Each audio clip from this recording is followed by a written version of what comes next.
It's impossible to miss. Camcorders are having a bit of a moment. You've probably noticed music videos, fashion shoots, even social media content. It's not all Alexa 35s and red Komodos. Some of the most shared and talked about footage right now is straight out of 2009? Even Peter McKinnon just released an episode about going viral with a $100 camera. And I don't blame him. There's something in the air. Retro, crunchy, lo-fi, handheld. It's all in.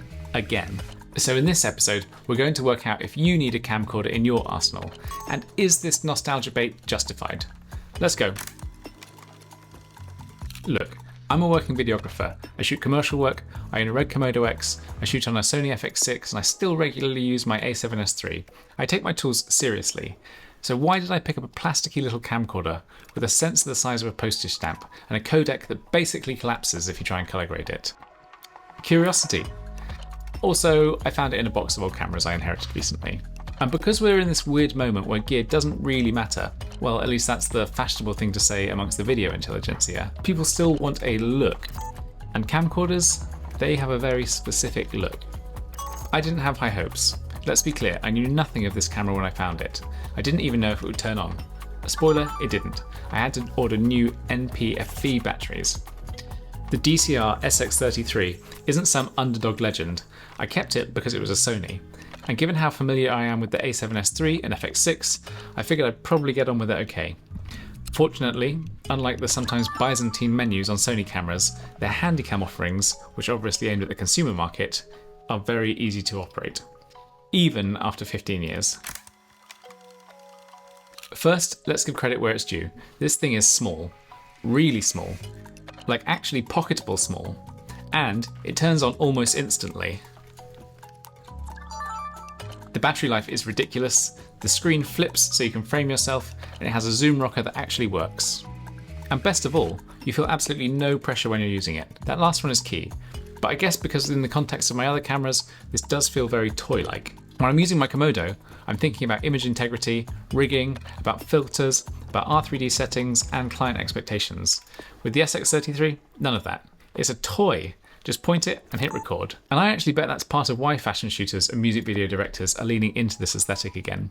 Not just because it's got that grungy, immediate, chaotic vibe, which feels authentic, even though in 2025 it's not really, but because it's easy and fun to use. You're never going to worry about whether your 2K VND is causing cross-pattern polarization artifacts, or whether you've got 12-bit RAW internal. It's just you and a plasticky relic of low-res honesty. And weirdly, that in and of itself can almost be inspiring. Also, some of the features on this thing, they're genuinely great. A fold-out, articulating touchscreen, not unlike the FX3, and it can fold flat to the operator side, a bit like the Blackmagic Pixis. Built-in servo zoom, like an ENG lens. It's smooth and surprisingly usable. And it's got a built-in light.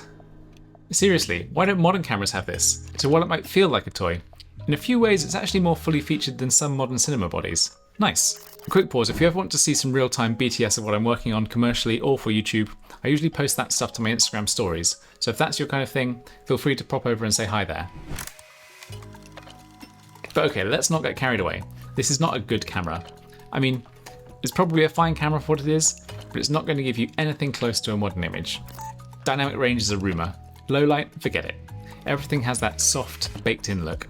Highlights clip hard, shadows fall off into a muddy haze, there's no flat profile to speak of, the codec is frail. Sound is internal mic only, there's no 3.5mm jack, unless you want to hack together some sort of Frankenstein external recorder adapter setup. It's very much a camera of its era, and it shows.